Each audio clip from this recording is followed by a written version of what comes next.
Hello students, ಇವತ್ತು ನಾವು ಒಂದು ಇಂಗ್ಲೀಷ್ ಪ್ರಶ್ನೆ ಪತ್ರಿಕೆಯನ್ನು ತೆಗೆದುಕೊಂಡು ಬಂದಿದ್ದೇನೆ.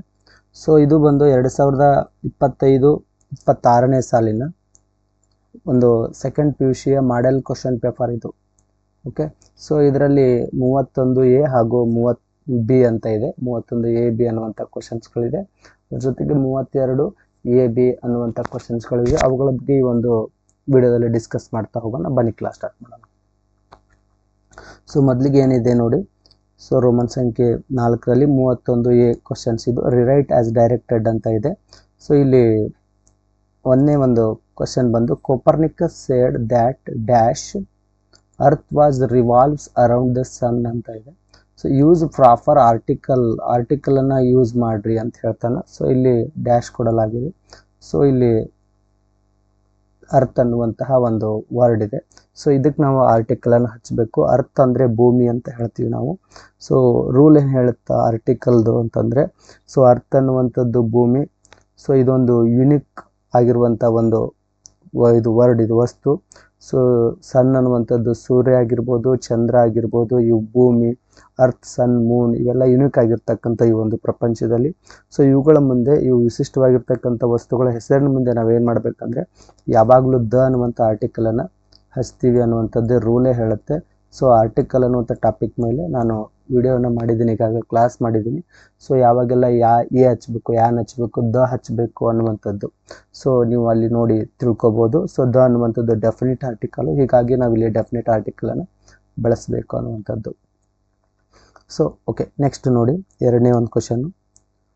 To mention should be peace enforced law and order in society ಅಂತ ಇದೆ. ಸೊ ಇದನ್ನು rearrange the segments into a meaningful sentence ಅಂತ ಹೇಳ್ತಾನೆ. ಸೊ ಇದನ್ನು ರೀಅರೇಂಜ್ ಮಾಡಿ ಒಂದು ಮೀನಿಂಗ್ಫುಲ್ ಸೆಂಟೆನ್ಸ್ ಮಾಡಿರಿ ಅಂತ ಹೇಳ್ತಾನೆ. ಓಕೆ, ಸೊ ಇದನ್ನು ಯಾವ ರೀತಿಯಾಗಿ ನಾವು ಮಾಡಬೇಕು ಅನ್ನೋದನ್ನು ನೋಡ್ತಾ ಹೋದರೆ, ಸೊ ಮೊದಲು ಇದರಲ್ಲಿ ಸಬ್ಜೆಕ್ಟನ್ನು ಹುಡುಕ್ಬೇಕು ನಾವು. ಸೊ ಟು ಮೇಂಟೈನ್ ಅಂತ ಇದೆ, ಶುಡ್ ಬಿ ಅಂತ ಇದೆ. ಸೊ ಇದು ಆಗೋದಿಲ್ಲ. ಸೊ ಇದು ಕೂಡ ಸಬ್ಜೆಕ್ಟ್ ಆಗೋದಿಲ್ಲ. ಪೀಸ್ ಎನ್ಫೋರ್ಸ್ಡ್ ವರ್ಬ್ ಆಗ್ತದೆ. ಲಾ ಆ್ಯಂಡ್ ಆರ್ಡರ್ ಅಂತ ಇದೆ ಇಲ್ಲಿ ನೋಡಿ. ಇಲ್ಲಿ ಲಾ ಆ್ಯಂಡ್ ಆರ್ಡರ್ ಅನ್ನುವಂಥದ್ದು ಏನಾಗ್ತದಪ್ಪ ಅಂತಂದ್ರೆ ಸಬ್ಜೆಕ್ಟ್ ಆಗ್ತದೆ. ಇದು ಮೊದಲು ಬರ್ತದೆ ಲಾ ಆ್ಯಂಡ್ ಆರ್ಡರ್. ಇಲ್ಲ ಹಚ್ಚಿ ತೋರಿಸ್ತೇನೆ ನಿಮ್ಗೆ.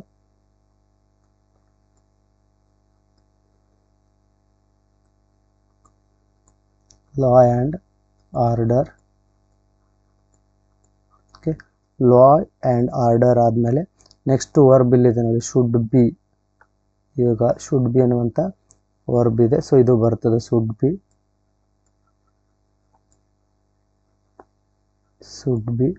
ಅದಾದಮೇಲೆ ಮುಖ್ಯ ಕ್ರಿಯಾಪದ ಬರಬೇಕಿಲ್ಲ. ಶುಡ್ ಬಿ ಆದಮೇಲೆ ಎನ್ಫೋರ್ಸ್ಡ್ ಅಂತ ಇದೆ ನೋಡಿ ಇಲ್ಲಿ. Should be enforced.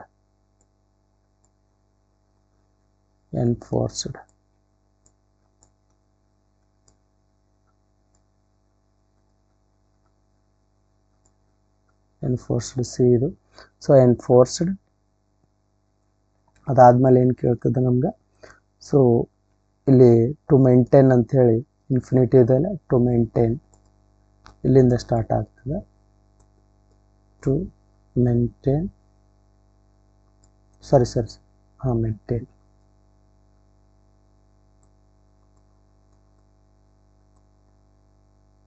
To maintain. So next ಕೊನೆಯಲ್ಲಿ ಏನು ಬರುತ್ತಪ್ಪ ಅಂತಂದರೆ ಆಬ್ಜೆಕ್ಟ್ ಆಗಿ peace in society. So next peace ಇದೆ ಇಲ್ಲಿ. Peace in society. Maintain peace in society.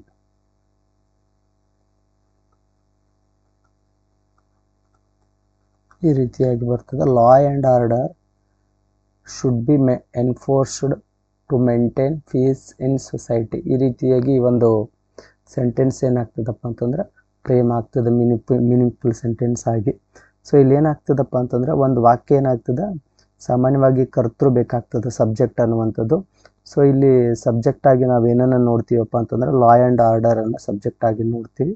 So ಅದಾದಮೇಲೆ ಕ್ರಿಯಾಪದ ಬೇಕಾಗ್ತದೆ. ಶುಡ್ ಬಿ ಹೆಲ್ಪಿಂಗ್ ವರ್ಬನ್ನು ಹಚ್ಕೊಂಡು ಕ್ರಿಯಾಪದ ನಾವು ಎನ್ಫೋರ್ಸ್ಡನ್ನು ಹಚ್ಕೊಳ್ತೀವಿ. ಅದಾದಮೇಲೆ ಒಂದು ವಾಕ್ಯಕ್ಕೆ ಏನು ಬೇಕಾಗುತ್ತಪ್ಪ ಅಂತಂದರೆ ಅಬ್ಜೆಕ್ಟ್ ಬೇಕಾಗುತ್ತೆ.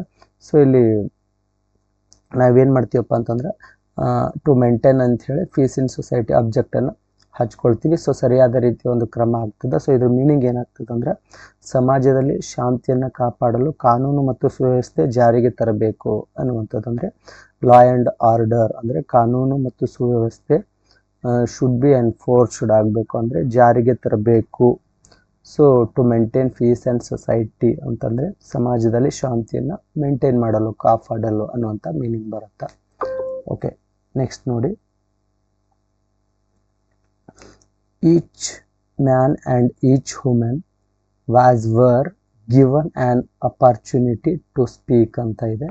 ಸೊ ಇಲ್ಲಿ ಏನು ಹೇಳಿದ್ದಾರೆ, ಚೂಸ್ ದ ರೈಟ್ ವರ್ಬ್, ಸರಿಯಾದ verb that agrees with the subject, ಅದು ಸಬ್ಜೆಕ್ಟ್ ಜೊತೆಗೆ ಅಗ್ರಿ ಮಾಡ್ಕೋಬೇಕು ಅಂತ ವರ್ಬ್ ಬಳಸಬೇಕು. ಇಲ್ಲಿ ವಾಸ್ ವೇರ್ ಅನ್ನುವಂಥ 2 ವರ್ಬ್ ಕೊಡಲಾಗಿದೆ. ಸೊ ಅದರಲ್ಲಿ ಯಾವುದು ಹೊಂದುತ್ತಾ ಅನ್ನುವಂಥದ್ದನ್ನು ನೋಡೋದಾದರೆ, ಸೊ ನೋಡಿ ನೀವು ಇಲ್ಲಿ ನೋಡ್ರಿ, ಸಬ್ಜೆಕ್ಟ್ನಲ್ಲಿ ಈಚ್ ಮ್ಯಾನ್ ಅಂತ ಕೊಡಲಾಗಿದೆ ಆ್ಯಂಡ್ ಈಚ್ ವುಮನ್ ಅಂತ ಕೊಡಲಾಗಿದೆ. 2 ಸಬ್ಜೆಕ್ಟ್ ಅದಾವೆ, ಹೌದಾ. ಈ ವಾಕ್ಯದಲ್ಲಿ ನೀವೇನಾದರೂ ಕರ್ತೃವಿನ ಜೊತೆ ಮ್ಯಾನ್ ಮತ್ತು ವುಮೆನ್ ಅಂತಿದ್ರೆ ಅದ್ರ ಜೊತೆ ಏನಾದರೂ ಈಚ್ ಅನ್ನುವಂಥ ವರ್ಡ್ ಇದು ಬಂದಿತ್ತು ಅಂತಂದ್ರೆ, ಬಂದಿದೆಯಲ್ಲ ಇಲ್ಲಿ. ಸೊ ಈ ರೀತಿ ಈಚ್ ಅನ್ನುವಂಥ ವರ್ಡ್ ಏನಾದರೂ ಬಂದಿದ್ರೆ, ಸೊ ಅಥವಾ ಎವ್ರಿ ಅನ್ನುವಂಥದ್ದು ಕೂಡ ಬಂದಿರ್ತದೆ ಕೆಲವೊಂದು ಸಂದರ್ಭದಲ್ಲೂ. ಆ ರೀತಿಯಾಗಿ ಬಂದಿದ್ರು ಕೂಡ ಅದು ಯಾವಾಗಲೂ ಏಕವಚನವಾಗಿರ್ತದೆ. ಅದು ಏನಾಗಿರ್ತದಪ್ಪ ಅಂತಂದ್ರೆ ಯಾವಾಗಲೂ ಏಕವಚನದಲ್ಲಿ ಇರ್ತದೆ, ಈಚ್ ಮತ್ತು ಎವ್ರಿ ಬಂದಿತ್ತು ಅಂತಂದ್ರೆ. ಸೊ ಆದ್ದರಿಂದ ನಾವೇನು ಮಾಡ್ತೀವಿ ಅಂದರೆ ಏಕವಚನ ಕ್ರಿಯಾಪದವನ್ನು ಬಳಸ್ತೀವಿ. ಸೊ ವಾಸನ್ನು ನಾವು ಸಿಂಗುಲರ್ ಇದ್ದಾಗ ಬಳಸ್ತೀವಿ, ವೇರನ್ನು ನಾವು ಫ್ಲೂರಲ್ ಇದ್ದಾಗ ಬಳಸ್ತೀವಿ. ಹೀಗಾಗಿ ಇಲ್ಲಿ ಯಾವುದು ಬಳಸಬೇಕು ಅಂದ್ರೆ ನಾವೀಗ ಅರ್ಥ ಆಗ್ತದೆ, ಇದು ಈಚ್ ವುಮನ್ ಅಂದರೆ each man and each woman 2 subject ಇದ್ದಾವೆ. ಸೊ ಹೀಗಾಗಿ ನಾವು ಫ್ಲೂರಲ್ ಬಳಸಬಾರ್ದು. ಸೊ ಇಲ್ಲಿ ಏನಾಗ್ತದೆ ಅಂದರೆ, ಯಾಕೆ ವೇರ್ ಬಳಸಿಬಿಟ್ರೆ ತಪ್ಪಾಗ್ತದೆ. ಇಲ್ಲಿ ಮ್ಯಾನ್ ಮತ್ತು ವುಮೆನ್ ಇಬ್ಬರು ಇದ್ದಾರೆ ಅನ್ನೋ ಕಾರಣಕ್ಕೆ ವೇರ್ ನಾವೇನಾದರೂ ಬಳಸಿದ್ವಿ ಅಂದರೆ ಇದು ಬಹುವಚನ ಅಂಥೇಳಿ ಬಳಸಕ್ಕೆ ಹೋಗಬಾರ್ದು. ಈಚ್ ಎಂಬ ಪದ ಏನದಲ್ಲ, ಸೊ ಇದು ಪ್ರತಿಯೊಬ್ಬರನ್ನು ಕೂಡ ವೈಯಕ್ತಿಕವಾಗಿ ಸೂಚಿಸ್ತದೆ. ಹೀಗಾಗಿ ಏನು ಮಾಡಬೇಕಪ್ಪ ಅಂತಂದರೆ ನಾವಿಲ್ಲಿ ವಾಸ್ ಅನ್ನುವಂಥದ್ದನ್ನು ಬಳಸಬೇಕಾಗ್ತದೆ. ಸೊ ಇದು ರೈಟ್ ಆನ್ಸರ್ ಅಂತ ಹೇಳ್ತೀನಿ. ಓಕೆ, ನೆಕ್ಸ್ಟ್ ನೋಡಿರಿ, one of my close relatives dash live ಅಂತ ಕೊಡಲಾಗಿದೆ ವರ್ಬನ್ನು. ಇನ್ ಸಿಡ್ನಿ ನಾವು ಅಂತ ಇದೆ.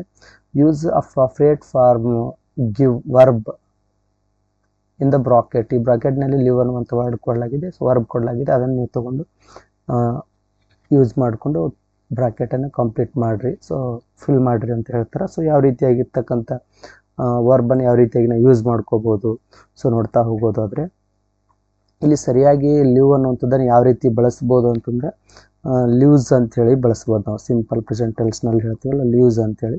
ಸೊ ಇನ್ನೊಂದು ರೀತಿಯಲ್ಲೂ ಬಳಸ್ಬೋದು ನಾವು ಪ್ರೆಸೆಂಟ್ ಟೆನ್ಸ್ನಲ್ಲಿ. ನವ್ ಅನ್ನೋಂಥದ್ದಿದೆಯಲ್ಲ, ಸೊ ಇದನ್ನು ನೋಡಿದ್ರೆ ಗೊತ್ತಾಗ್ತದೆ ಈ ವಾಕ್ಯವನ್ನು. ಸೊ ಈ ಒಂದು ವರ್ಡ್ ನೋಡಿದರೆ ಇದು ಪ್ರೆಸೆಂಟ್ ಟೆನ್ಸ್ನಲ್ಲಿ ಇದನ್ನು ಬಳಸಬೇಕು ಅನ್ನೋದು ಅರ್ಥ ಆಗ್ತದೆ. ಒಂದು ಈಸ್ ಲಿವಿಂಗ್ ಅಂತಲೂ ಬಳಸ್ಬೋದು, ಈಸ್ ಲಿವಿಂಗ್. ಓಕೆ, ಈ ರೀತಿಯಲ್ಲಿ. ಸೊ ಇಲ್ಲಿ ಈ ಲೀವ್ಸ್ ಅನ್ನುವಂಥದ್ದು ನಾನು ತೆಗೆದುಕೊಂಡಿದ್ದೀನಿ ನಿಮ್ಗೆ. ಸೊ ಲೀವ್ಸ್ ಅನ್ನುವಂಥದ್ದು ಇಲ್ಲಿ ರಿಲೇಟಿವ್ಸ್ ಏನಿದ್ದಾರೆ, ಇಲ್ಲಿ ಕರ್ತೃ ಬದಲಾಗಿ ಏನಿದೆ ನೋಡಿ, one of my close relatives plural ಇದ್ದರೂ ಕೂಡ ಸೊ ಏನಾಗ್ತದೆ, ಒನ್ ಆಫ್ ಅನ್ನುವಂಥದ್ದು ಇದೆಯಲ್ಲ, ನಮ್ಮ ರಿಲೇಟಿವ್ಸ್ಗಳಲ್ಲಿ ಒನ್ ಆಫ್, ಒಬ್ಬರು ಅನ್ನುವಂಥ ಮೀನಿಂಗ್ ಕೊಡ್ತದಲ್ಲ. ಸೊ ಒಬ್ಬ ವ್ಯಕ್ತಿಯ ಬಗ್ಗೆ ನಾವು ಏನು ಮಾಡಾಕತ್ತೀವಿ, ನಮ್ಮ ಸಂಬಂಧಿಕರಲ್ಲಿ ಒನ್ ಆಫ್ ಅಂತಂದರೆ ನಮ್ಮ ಸಂಬಂಧಿಕರಲ್ಲಿ ಒಬ್ಬರು ಅನ್ನುವಂಥದ್ದು, ಅಂದರೆ ಒಬ್ಬ ವ್ಯಕ್ತಿಯ ಬಗ್ಗೆ ನಾವು ಇಲ್ಲಿ ಮಾತನಾಡ್ತಾ ಇದ್ದೀವಿ. ಹೀಗಾಗಿ ಇದೇನಾಗ್ತದಪ್ಪ ಅಂತಂದರೆ ಏಕವಚನ, ಸೊ ಥರ್ಡ್ ಪರ್ಸನ್ ಆಗ್ತದ ಅನ್ನುವಂಥದ್ದು. ಹಾಗಾಗಿ ನಾವು ಇಲ್ಲಿ ಏನು ಮಾಡ್ತೀವಪ್ಪ ಅಂತಂದರೆ ವರ್ತಮಾನ ಕಾಲದಲ್ಲಿ ಇರೋದರಿಂದ ನಾವು ಅಂತ ಬಳಸಿರೋದು ವರ್ಡನ್ನು ನೋಡಿಕೊಂಡು, ಸೊ ವರ್ತಮಾನ ಕಾಲದಲ್ಲಿ ಕ್ರಿಯಾಪದಕ್ಕೆ ನಾವು ಎಸ್ ಅನ್ನು ಸೇರಿಸ್ತೀವಿ. ಲಿವ್ ಅನ್ನುವಂಥದ್ದು ಇದೆ, ಅದಕ್ಕೆ ನಾವು ಎಸ್ ಅನ್ನು ಸೇರಿಸ್ಕೊಳ್ತೀವಿ. ಎಸ್ ಬಾರಿ ಎಸ್ ಅಂತೇಳಿ ಥರ್ಡ್ ಪರ್ಸನ್ ಆಗಿರೋದ್ರಿಂದ one of my relatives. So lives ಅಂತ ಮಾಡಿಕೊಂಡು ಸೇರಿಸ್ಕೊಂಡು ನಾವು ವರ್ಬನ್ನು ಹಚ್ತೀವಿ. ಏನಾಗ್ತದೆ ನೋಡಿ, one of my close relatives lives in Sydney ನಾವು ಅಂತ ಆಗ್ತದೆ. ಓಕೆ, ಅರ್ಥ ಆಯಿತು ಅಂತ ಅಂದ್ಕೊಳ್ತೀನಿ. ಸೊ ಈ ರೀತಿಯಾಗಿ ನಾವೇನು ಮಾಡ್ಬೋದು, ಸೊ ಬೈ ಚಾನ್ಸ್ ನೀವೇನಾದರೂ ಲಿವ್ ಅಂತ ಹಚ್ಚಿದ್ರಂದ್ರೆ ಅದು ತಪ್ಪಾಗಿಬಿಡ್ತದೆ. ಯಾಕಪ್ಪ ಅಂದರೆ ಲಿವ್ ಅನ್ನುವಂಥದ್ದು ಏನಾಗ್ತದೆ, ಫ್ಲೂರಲ್ಗೆ ಬರುವಂಥದ್ದು. ಇದು ರಿಲೇಟಿವ್ಸ್ ನೋಡಿ ನಾವೇನಾದರೂ ಲಿವ್ ಹಚ್ಚಿಬಿಟ್ರೆ ರಾಂಗ್ ಆಗ್ತದೆ ಅನ್ನುವಂಥದ್ದು. ಸೊ ಬಹುವಚನಕ್ಕೆ ಮಾತ್ರ ನಾವು ಬಳಸ್ತೀವಿ. ಇಲ್ಲಿ ನಾವು ಕೇವಲ ಒಬ್ಬ ವ್ಯಕ್ತಿ ಬಗ್ಗೆ ಒನ್ ಆಫ್ ಮೈ ರಿಲೇಟಿವ್ಸ್ಗಳಲ್ಲಿ ಒಬ್ಬನ ಬಗ್ಗೆ ಹೇಳ್ತಾ ಇರೋದ್ರಿಂದ ಸೊ ಲಿವ್ ಅನ್ನುವಂಥದ್ದು ಸರಿಯಾಗತ್ತೆ ಅಂತ ಹೇಳ್ತೀನಿ. ಓಕೆ, ಅರ್ಥ ಆಯಿತು ಅಂತ ಅಂದ್ಕೊಳ್ತೀನಿ. ನೆಕ್ಸ್ಟ್ ಬನ್ನಿ, ಇದರಲ್ಲಿ ಆರ್ ಅಂತ ಬಳಸಿದ್ದಾರೆ. ಸೊ ಇದರಲ್ಲಿ ಇದನ್ನು rectify the errors in the following sentence and rewrite them ಅಂತ ಕೇಳ್ತಾರೆ. ಸೊ ರಿರೈಟ್ ಬರೀರಿ ಅಂತ ಹೇಳ್ತಾರೆ. ಸೊ 2 ಅಂಕ ಸಿಗುತ್ತೆ ನಿಮ್ಗೆ ಇದರಲ್ಲಿ. ಸೊ ನೋಡಿ, many children is there in the playground ಅಂತ ಇದೆ. ಸೊ ಏನು ಇದರಲ್ಲಿ ಎರರ್ ಇದೆ ಅನ್ನೋದನ್ನು ಕಂಡುಹಿಡಿಬೇಕು. ಓಕೆ, ಎರರ್ ಏನಿದೆ, ಮೆನಿ ಚಿಲ್ಡ್ರನ್ ಸಬ್ಜೆಕ್ಟ್ ನೋಡ್ರಿ, ಮೆನಿ ಚಿಲ್ಡ್ರನ್ ಅಂತ ಇದೆ. ಸೊ ಓಕೆ, ಇಲ್ಲಿ ಈಸ್ ಅನ್ನುವಂಥದ್ದು ಬಂದಿದೆ. ಇಲ್ಲಿ ಚಿಲ್ಡ್ರನ್ ಅನ್ನುವಂಥದ್ದು ಮಕ್ಕಳು ಫ್ಲೂರಲ್ ಸಬ್ಜೆಕ್ಟ್ ಇದು. ಸೊ ಇಲ್ಲೇನಾಗಿದೆ, ಈಸ್ ಅನ್ನುವಂಥದ್ದು ಹೆಲ್ಪಿಂಗ್ ವರ್ಬು, ಸೊ ಸಿಂಗ್ಯುಲರ್ ಬಂದಿದೆ. ಸೊ ಹೀಗಾಗಿ ಇದು ರಾಂಗ್ ಅಂತ ಅನಿಸುತ್ತೆ. There in the playground. Okay, ಇದೇನು ಸಮಸ್ಯೆ ಇಲ್ಲ. ಸೊ ಇಲ್ಲಿ ಈಸ್ ಅನ್ನುವಂಥದ್ದು ಏನಾಗಿದೆ, ರಾಂಗ್ ಆಗಿದೆ. ಸೊ ಈಸ್ ಯಾವಾಗ ಬಳಸ್ತೀವಿ ಅಂದರೆ ನಾವು ಸಿಂಗ್ಯುಲರ್ ಇದ್ದಾಗ ಬಳಸ್ತೀವಿ, ಸಬ್ಜೆಕ್ಟ್ ಜಾಗದಲ್ಲಿ. ಓಕೆ, ಸೊ ನಾವು ಇಲ್ಲಿ ಆರ್ ಬಳಸಬೇಕು. ಓಕೆ, ಆರ್ ಬಳಸಬೇಕಾಗಿತ್ತು, ಹೀಗಾಗಿ ಬಳಸಿಲ್ಲ. ಸೊ ಅದಷ್ಟೇ ನಮ್ಗೆ ರಾಂಗ್ ಅಂತ ಅನಿಸುತ್ತೆ. ಅದೇ ಎರರ್ ಇದರೊಳಗಡೆ. ಹೀಗಾಗಿ ರೈಟ್ ಯಾವುದಪ್ಪ ಅಂದರೆ ಆರ್ ಅನ್ನುವಂಥದ್ದು ರೈಟ್ ಆಗುತ್ತೆ. ಸೊ ಇದನ್ನು ನಾವು ಬಳಸಬೇಕು. ಆರ್ ರೈಟ್ ಅಂದರೆ many children are there in the playground. So are ಅನ್ನುವಂಥದ್ದು ರೈಟ್ ಆಗುತ್ತೆ. ನೆಕ್ಸ್ಟ್ ನೋಡ್ರಿ, when you are living to France ಅಂತ ಇದೆ. ಸೊ ಇಲ್ಲೇನು ಮಾಡಲಾಗಿದೆಪ್ಪ ಅಂತಂದ್ರೆ ಕ್ವಶನನ್ನು ಕೇಳಲಾಗಿದೆ, when you are living to France ಅಂತೇಳಿ. ಸೊ ಇದು ಸ್ವಲ್ಪ ಸರಿಯಾಗಿಲ್ಲ. ಯಾಕಂದ್ರೆ ಇಲ್ಲಿ WH ವರ್ಡ್ ಬಂದ ತಕ್ಷಣ ಹೆಲ್ಪಿಂಗ್ ವರ್ಬ್ ಬರಬೇಕು, ಅಂದರೆ ಪ್ರಶ್ನೆ ಮಾಡುವಾಗ ಅದೇ ರೀತಿಯಲ್ಲಿ ಇದ್ದರೆ ಅದು ಕರೆಕ್ಟ್ ಆಗಿರುತ್ತೆ. ಸೊ ಹೀಗಾಗಿ ಇಲ್ಲಿ ಏನಾಗಿದೆಪ್ಪ ಅಂತಂದ್ರೆ, ಸೊ ಯಾವ ರೀತಿ ಬರಬೇಕಂದ್ರೆ ವೆನ್ ಬಂದು ಆರ್ ಬರಬೇಕು. Okay, WH word plus helping verb ಬರಬೇಕು. ಅದಾದಮೇಲೆ ಸಬ್ಜೆಕ್ಟ್ ಬರಬೇಕು, ಅಬ್ಜೆಕ್ಟ್ ಬರಬೇಕು. ಓಕೆ, ಪ್ಲಸ್ ಕ್ವಶನ್ ಮಾರ್ಕ್ ಬರಬೇಕು. ವೆನ್ ಆರ್ ಸಬ್ಜೆಕ್ಟ್ ಬಂದು ಯು, ಆಮೇಲೆ ಲಿವಿಂಗ್ ವರ್ಬ್ ಬರ್ತದೆ. ಓಕೆ, ಅದಾದಮೇಲೆ ಅಬ್ಜೆಕ್ಟ್ ಟು ಫ್ರಾನ್ಸ್ ಅಂತ ಇದೆ. ಸೊ ಈ ರೀತಿಯಾಗಿ ಇದು right. When are you living France, so ಇದು ಎರರ್ ಆಗುತ್ತೆ. ಸೊ ಇದು ಕೂಡ ಈ ಕಡೆ ಬರಬೇಕು. ಓಕೆ, ಆರ್ ಅನ್ನುವಂಥದ್ದು ವೆನ್ ಆರ್ ಅಂಥೇಳಿ ಈ ಕಡೆ ಬರಬೇಕು. ಸೊ ಇಲ್ಲಿ ಇದು ರೈಟ್. ನೆಕ್ಸ್ಟ್ ನೋಡ್ರಿ, 32ನೇದು ರಿರೈಟ್ ಆಸ್ ಅ ಡೈರೆಕ್ಟೆಡ್ ಅಂತ ಕೊಡಲಾಗಿದೆ. Raghu has gone to attend the workshop ಅಂತ ಇದೆ. ಆ್ಯಡ್ ಅ ಕ್ವಶನ್ ಟ್ಯಾಗ್ ಅಂತ ಕೇಳಿದ್ದಾರೆ. Raghu has gone to, has gone. So ಇದು present perfect tense. To attend the workshop ಅಂತ ಇದೆ. ಸೊ ಇಲ್ಲಿರ್ತಕ್ಕಂಥ ರೂಲು ಸೆಂಟೆನ್ಸ್ ನೋಡಿದ್ದು gone to attend the workshop, ಇದು ಪಾಸಿಟಿವ್ ಸೆಂಟೆನ್ಸ್ ಇದೆ. ಸೊ ಪಾಸಿಟಿವ್ ಸೆಂಟೆನ್ಸ್ಗೆ ನಾವು ನೆಗೆಟಿವ್ ಟ್ಯಾಗನ್ನು ಹಚ್ಚಬೇಕಾಗುತ್ತೆ, ನೆಗೆಟಿವ್ ಕ್ವಶನ್ ಟ್ಯಾಗನ್ನು ಹಚ್ಚಬೇಕಾಗುತ್ತೆ. ಸೊ ಯಾವ ರೀತಿಯಾಗಿದ್ದ ಇದರ ಒಂದು ರೂಲ್ ಏನದ, ಫಾರ್ಮುಲಾ ನೋಡ್ರಿ. ಹೆಲ್ಪಿಂಗ್ ವರ್ಬ್ ಬರ್ತದೆ, ಅದಾದಮೇಲೆ ನಾಟ್ ಬರ್ತದೆ ನೆಗೆಟಿವ್ ಟ್ಯಾಗಿಗೆ, ಅದಾದಮೇಲೆ ಪ್ರೊನೌನ್ ಬರ್ತದೆ, ನೆಕ್ಸ್ಟ್ ಕ್ವಶನ್ ಮಾರ್ಕ್ ಬರ್ತದೆ. ಈ ರೂಲ್ ಫಾಲೋ ಮಾಡಿದರೆ ಮುಗಿತಾವೆ. ಹೆಲ್ಪಿಂಗ್ ವರ್ಬು ವಾಕ್ಯದಲ್ಲಿರ್ತಕ್ಕಂಥದ್ದನ್ನು ತೆಗೆದುಕೊಂಡ್ರೆ ಹ್ಯಾಸ್ ಅಂಥೇಳಿ. Okay, has. ನಾಟಕ್ಕೆ ನಾಟ್ ಹಚ್ಚಿರಿ, ಹ್ಯಾಸೆಂಟ್. ಓಕೆ, ಹ್ಯಾಸೆಂಟ್ ಆಗ್ತದೆ. ಅದಾದಮೇಲೆ ಪ್ರೊನೌನ್ ರಘು ಅಂತ ಇದೆ. ರಘು ಅನ್ನೋದು ಮೇಲ್ ಫಿಮೇಲ್ ಪರ್ಸನ್ನ ಗುರುತು ಮಾಡಿಕೊಂಡ್ರೆ ರಘು ಅನ್ನೋದು ಮೇಲ್ ಆಗುತ್ತೆ. ಹೀಗಾಗಿ ಸೊ ಅವನು ಅಂತ ಆಗ್ತದೆ. ಹಿ ಪ್ರೊನೌನ್ ಮಾಡಿಕೊಂಡಾಗ he question mark, hasn't he. So ಇದು ರೈಟ್ ಆಗ್ತದೆ. Raghu has gone to attend the workshop, hasn't he. Okay, ಇದು right question tag.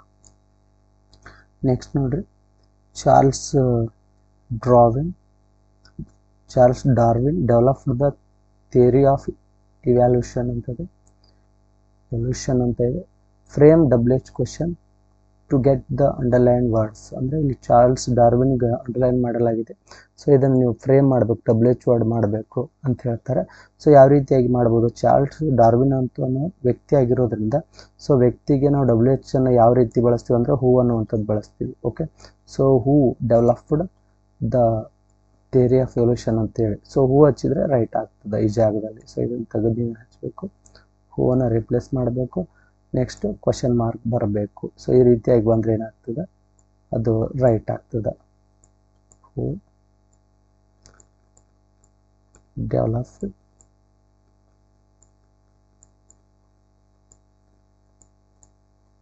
Theory of evolution. So ಇದು ರೈಟ್, ಕ್ವಶನ್ ಮಾರ್ಕ್. ಸೊ ಈ ರೀತಿಯಾಗಿ ನೀವು ಬರೆದ್ರೆ ಏನಾಗ್ತದೆ, ರೈಟ್ ಬರೆದ್ರೆ ಅದು ಸರಿ ಆಗ್ತದೆ, 1 ಅಂಕ ನಿಮ್ಗೆ ಸಿಗ್ತದೆ. ನೆಕ್ಸ್ಟ್ ನೋಡ್ರಿ, ಇದರಲ್ಲೇ ಬಿ ಬರ್ತದೆ ನಿಮ್ಗೆ. ಬಿ ಏನು ಹೇಳ್ತದೆ, fill in the blanks with the right linkers ಕೊಡಲಾಗಿದೆ. ಈ ಕೊಡಲಾಗಿದೆ ನೋಡಿ, as, at last, and, but ಅಂಥೇಳಿ. ಸೊ ಇವುಗಳನ್ನು ಈ ಫಿಲ್ ಎಲ್ಲೆಲ್ಲಿ ಬ್ಲ್ಯಾಂಕ್ಸ್ ಅದಾವೆ ಅಲ್ಲಿ ತುಂಬಬೇಕು. ಸೊ ಸರಿಯಾಗಿ ತುಂಬಬೇಕು. ಯಾಕೆ ತುಂಬಬೇಕು ಅನ್ನೋದು ಕೂಡ ನಿಮ್ಗೆ ಭಾಳ ಇಂಪಾರ್ಟೆಂಟ್ ಆಗ್ತದೆ. ಸೊ ಅದು ಕೂಡ ನಿಮ್ಗೆ ಗೊತ್ತಿರಬೇಕಾಗ್ತದೆ.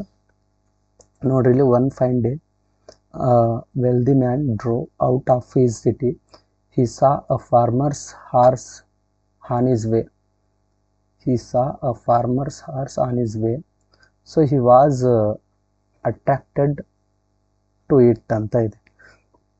ಇಲ್ಲಿ ಯಾವ ಲಿಂಕ್ ಬರುತ್ತೆ ಅಂತಂದ್ರೆ, ಇಲ್ಲಿ ಈ saw a farmer's horse on his way ಅಂತೇಳಿ ಎರಡು ಸಕಾರಾತ್ಮಕ ವಾಕ್ಯಗಳದಾವೆ. ಇಲ್ಲೊಂದು ಸೆಂಟೆನ್ಸು, ಸೊ ಇಲ್ಲೊಂದು ಸೆಂಟೆನ್ಸು. ಸೊ ಎರಡು ಸಕಾರಾತ್ಮಕ ವಾಕ್ಯಗಳದಾವ. ಸೊ ಅವುಗಳನ್ನ ಸೇರ್ಸಕ್ಕೆ ನಾವು ಏನು ಬಳಸ್ತೀವಿಯಪ್ಪ ಅಂತಂದರೆ, ಯಾವಾಗಲೂ ಅದು ಏನಾಗ್ತದೆ ಅಂದರೆ, ಕುದುರೆಯನ್ನು ನೋಡ್ದ ಅವನು, ಅದೇನಾಗ್ತದೆ, ಮತ್ತು he was attracted to it, ಆಕರ್ಷಿತನಾದ ಅಂತೇಳಿ ಮೀನಿಂಗ್ ಬರ್ತದೆ. ಸೊ ಹೀಗಾಗಿ ಎರಡು ಸಕಾರಾತ್ಮಕ ವಾಕ್ಯಗಳನ್ನು ಜೋಡಿಸ್ಬೇಕಾದ್ರೆ ನಾವು ಆ್ಯಂಡ್ ಅನ್ನುವಂಥದ್ದನ್ನು ಬಳಸ್ತೀವಿ. ಸೊ ಆ್ಯಂಡ್ ಅನ್ನುವಂಥದ್ದು ರೈಟ್ ಆಗ್ತದೆ. Okay, next, he wanted to buy it dash it was looking great ಅಂತ ಇದೆ. ಸೊ ಇಲ್ಲಿ ಯಾವ ರೀತಿಯಾಗಿರ್ತಕ್ಕಂಥ ಲಿಂಕರ್ಸ್ ಬಳಸಬೇಕು ಅಂತಂದರೆ, ನಾವಿಲ್ಲಿ ಆ್ಯಸ್ ಅನ್ನುವಂಥದ್ದನ್ನು ಬಳಸ್ತೀವಿ.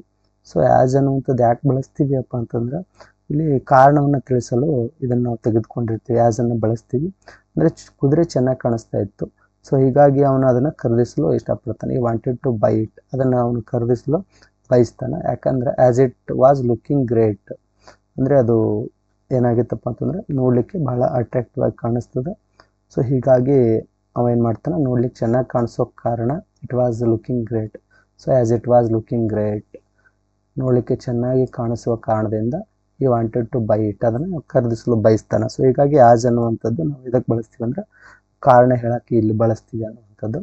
ನೆಕ್ಸ್ಟ್ ನೋಡಿ, the dash the farmer was not willing to sell his horse ಅಂತ ಇದೆ. ಅಂತಂದರೆ ಇಲ್ಲಿ ಏನಾಗ್ತದೆ, ವ್ಯತಿರಿಕ್ತತೆ ಇರ್ತದೆ ಮತ್ತು ಇದಕ್ಕೆ. ಸೊ ಹೀಗಾಗಿ ಇಲ್ಲಿ ಏನು ಬಳಸಲಾಗ್ತದೆ ಅಂದ್ರೆ, ಅವನಿಗೆ ಇಷ್ಟ ಆಗ್ತದೆ ಕರೆ ಇವನಿಗೆ ಕೊಳ್ಳಬೇಕು ಅಂಥೇಳಿ, ಬಟ್ ಇವನಿಗೆ ಏನಾಗೋದಿಲ್ಲ ಅದು. So farmer was not willing to sell, ಅದನ್ನು ಮಾರಲಿಕ್ಕೆ ಅವನಿಗೆ ಏನಾಗಿರೋದಿಲ್ಲ ಅಂದರೆ ಇಷ್ಟ ಇರೋಂಗಿಲ್ಲ. ಸೊ ಹೀಗಾಗಿ ಅಪೋಸಿಟ್ ಕಾಂಟ್ರಾಸ್ಟ್ ಹೇಳೋದ್ರಿಂದ ಸೊ ಬಟ್ ಬಳಸ್ತೀವಿ. ಅಪೋಸಿಟ್ ಹೇಳೋದ್ರಿಂದ ಇಲ್ಲಿ ಏನಾಗ್ತದೆ, it was looking great but the farmer was not willing to sell his horse, ಅಂದರೆ ಅವನು ಅದರ ರೈತನಿಗೆ ಅದನ್ನು ಮಾರಕ್ಕೆ ಏನಾಗಿರೋಂಗಿಲ್ಲ ಅಂದರೆ ಇಷ್ಟ ಆಗಿರೋದಿಲ್ಲ ಅನ್ನುವಂಥ ಮೀನಿಂಗ್ ಕೊಡ್ತದೆ. ಸೊ ಹೀಗಾಗಿ ಇದು ವ್ಯತಿರಿಕ್ತತೆ ಹೇಳುವಾಗ ಬಟ್ ಅನ್ನು ಬಳಸ್ತೀವಿ ಅನ್ನುವಂಥದ್ದು. ನೆಕ್ಸ್ಟ್ ನೋಡ್ರಿ, however the rich man have pleaded with him and was ready to pay more, ಅಂದರೆ ಹೆಚ್ಚಿಗೆ ಹಣ ಕೊಡಲಿಕ್ಕೆ ಅವನು ತಯಾರಾಗ್ತಾನೆ. ಸೊ ಕೊನೆಗೆ ಏನಾಗ್ತದೆ, ಎಟ್ ಲಾಸ್ಟ್ ಅನ್ನುವಂಥದ್ದು ಬರ್ತದೆ. ಎಟ್ ಲಾಸ್ಟ್ ಇಲ್ಲಿ okay, at last the farmer was convinced, ಕೊನೆಗೆ ಏನಾಗ್ತಾನೆ, ಆ ರೈತ ಕನ್ವಿನ್ಸ್ ಆಗ್ತಾನೆ. And he agreed to sell his horse, ಅವಾಗ ಒಪ್ಕೊಳ್ತಾನೆ ಅವನು ಒಂದು ತನ್ನ ಹಾರ್ಸನ್ನು ಮಾರಲಿಕ್ಕೆ. ಸೊ ಹೀಗಾಗಿ ಈ ರೀತಿಯಾಗಿರ್ತಕ್ಕಂಥದ್ದು ಕೊನೆಗೆ ಅಟ್ಲೀಸ್ಟ್ ಅನ್ನುವಂಥದ್ದು ಇಲ್ಲಿ ಬರ್ತದೆ. ಅಂದರೆ ಘಟನೆಯ ಅಂತ್ಯವನ್ನು ಅಥವಾ ಫಲಿತಾಂಶವನ್ನು ಸೂಚಿಸಕ್ಕೆ ನಾವು ಅಟ್ಲಾಸ್ಟನ್ನು ಬಳಸ್ತೀವಿ.